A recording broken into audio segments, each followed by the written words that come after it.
Welcome to this, third part of the story of Jacob Otile, a medical doctor from Uganda who's killing it, the way they say it in the US. He was the best master of public health student at IU Bloomington in 2024. He's right here with you. But his story is a story of one student who came from Apach, the northern region of Uganda, a despised region, if you like. But look at him now. Isn't he beaming? But he was telling us about how he used to get to school every day using a bicycle, crossing a lake, and so here's his story. Yeah. So what happened? You finished high school.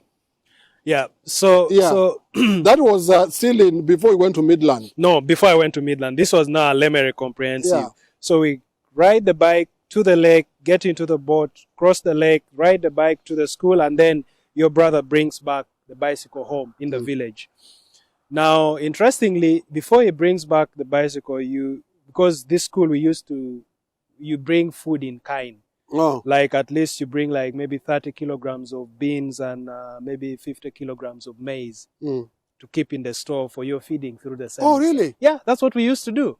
You are not paying in form of money. No, you have to bring it in kind. The school wants you to bring it in kind. Wow. So now before your brother goes, you need to use the bike to go and buy this food, bring it in the store, and the storeman measures it and puts in the store, and then you can let your brother go home with the bike. Your part of the business is done for the town. And then you pay. There was a little amount of school fees that we used to pay. It would be less than 100,000 Ugandan shillings, about 75,000 shillings. That's maybe roughly $20 or so. Yeah, roughly. Yeah, about $20. About $20. But still, it wasn't money that everybody could have. No, we would struggle to. Sometimes you pay it in installments. Yeah, that's what my dad used to do. He would give you like half of that, and then comes through the term and then pays the rest. $20 is money for lunch in the US. Or not even enough for lunch. Or even not enough for lunch in the US. So that's what I used to pay. Wow. For my school. And then through all that, I still managed to finish school, do well. And this is one thing that I feel is very important for the kids or for the people watching, that it doesn't matter your circumstances. You need to do your best with what you have. Use what you have to be the best version of yourself. Because I could have given excuses. My dad would be saying, I don't have money. I could have also used that excuse, like, my dad doesn't have money. I'm also not going to put in the effort. But I still managed to do that, put in the effort. Use the best of the resources you have. You have to get the best result or be the best version of yourself. Wow. And that's what exactly happened through all my career. Even in Apach Primary School, I used to have shoes. You walked to school. Yeah, would walk barefoot. My home, luckily enough, is maybe about a kilometer away from. A kilometer, you're talking about like 2 miles. About maybe about 2 miles or less. But I used to walk without shoes to school. That's normal. Yeah. Yeah. With you have one pair, pants. short pants. And then white. We used to have blue shorts and white shirts. You can see it right now. I still remember every. You can see it, yeah. All that brought me into somebody that God had given the ability to do good in school. And I'm thankful to God for that. So what happened in Midland High School? I mean, eventually you go to high school in Kampala. Yeah. I'm curious, like, how did you adjust? You are like, oh, okay, finally I'm here, and you were the best kid, in secondary school or senior 4. Yeah. Now you are in high school. How were those 2 years? The 2 years were a little rough because now my dad had to pay money. A lot of money out It's of his pocket. a private school. It's a private school. We were paying about 400,000 Ugandan shillings. That's maybe about $120 per semester. That was a lot of money for my dad to pay. It's a lot of money. What were your parents doing at that time? I keep saying this. My parents are peasant farmers, like people who The subsistence farmers. They basically farm for food. My dad never. Up to now, I never got to know what my How dad they used to how cope. you, my dad used to get money. And how many are you in the family? 7 kids. 7 kids. Are I'm you the the third third of born? 7. Mm. 4 sisters, 2 brothers. Where you are the elder ones? Where are they? So my brother is an civil engineer. What is it? Oh, Yep. what is his name? Joel. Joel is in Apache. No, he lives in Lira. Mm-hmm. He's a father of 5 now. I have Joel, your brother is here. Jacob is here. He seems to be doing really well. Look at him. And we can't thank you more. I'm sure you supported him as well at some point. Yeah. And the second born? So Joel is the firstborn. Then Jane. Jane is a mother of 3. Mm-hmm. 2 boys, 1 daughter. Joel is a father of 5. 2 boys, 3 girls. Mm. That's a good place to ask you the question that my viewers told me to be asking. Because I've been avoiding asking that question. Look at him. Is he single or married? I knew you had to ask that. Yeah, I'll answer that shortly. But yeah. We'll give him time. Do not put pressure on him. He's already answered the question. So Jane is a mom. Yeah, Jane is a mom of 3, and then there is me. I'm still single. Mm-hmm. And school, of course, as you might have noticed, the academics took a huge chunk of my life, but that's no excuse. Yeah. I mean, you're still pretty young. I mean. Well. School first, right? Okay. Build yourself first, and then the rest will follow. The rest will follow. Yeah, and then follow Jacob Otile on this show, and and we'll also put his profile on the website, the Kenya Scientists in Diaspora website, where you'll find a link to his LinkedIn page. You can be able to ping him, for advice as well. He's actually a medical doctor as we speak, and he's taking a master's in public health. Right. So, are your parents still in Uganda? Yeah, all my parents are still in Uganda. I love my parents to death.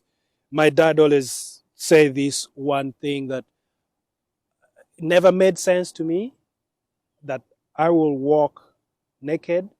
I'll not buy any clothes or shoes on my feet. To make sure you go to school. But all of you must achieve the highest levels of education. Wow. That's like something that now plays in my mind every other day. I'm like, how did he even do it for 7 kids? All of us have at least attained bachelor's degree. All level. of you are... All of us, except 7? Except one girl who is still in high school right now. Oh, my goodness. All of us. Wow. The 6 of us. What was the name of your parent? I mean, it's good to shout out, give a shout out to your your dad, because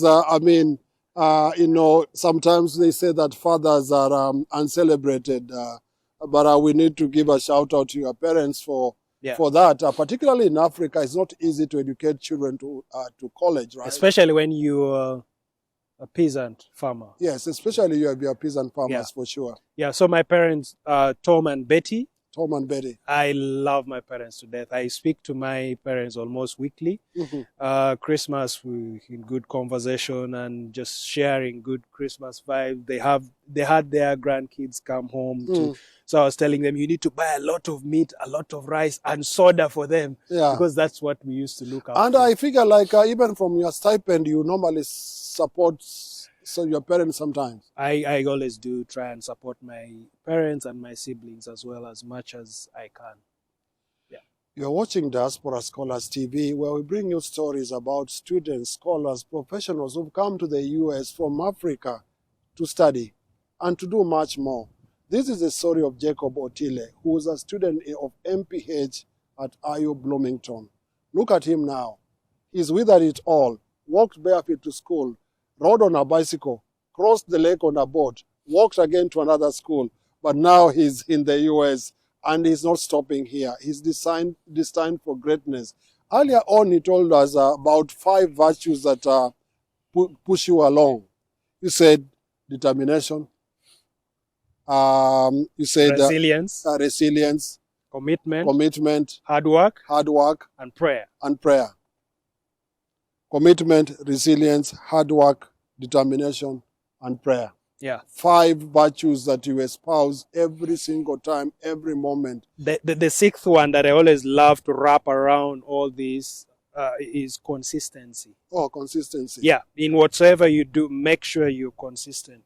You're sick, show up. You're not, show up. You don't have money, show up. Just make sure you're consistent enough Just for people show up. Just show up irrespective of the situation. Mm. Make sure you show your face Wow. every single day, because that's why you're paid. That's why you're in school. That's why you're a doctor. The patients need you. They don't really know that you're sick or not. You need to show up every single day.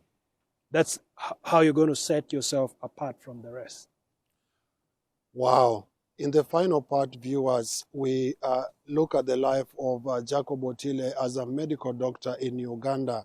He'll tell us how was medical school and how is medical school in the US. I'm sure he's already learned a lot.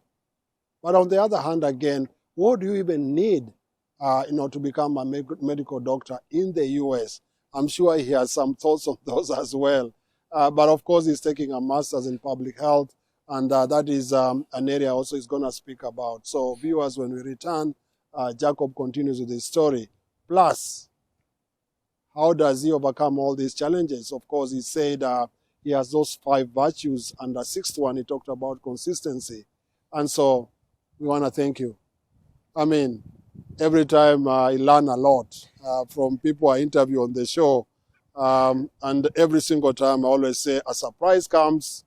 Yours was like, you are from a patch region. I never thought of that at all, and quite commendable, and it's something that we want to be able to insist. If you are watching and you are in the US, go look it up. Go look at Uganda, the Pearl of Africa. Where is the patch region? Find out some of the schools he has talked about. They're probably not on the map, except maybe Midland High School. But a patch primary school, a Lemere Comprehensive Secondary School, you will not find it on the map. The schools not known. Just so to You will put it on the map. Jacob Otile will put those schools on the map. His record in the US and beyond will make a patch region and those schools you mentioned be on the map, actually on the world stage, because he was the best Master of Public Health student in 2024 in this university. We'll be right back. Yeah. Boom. You're good, man.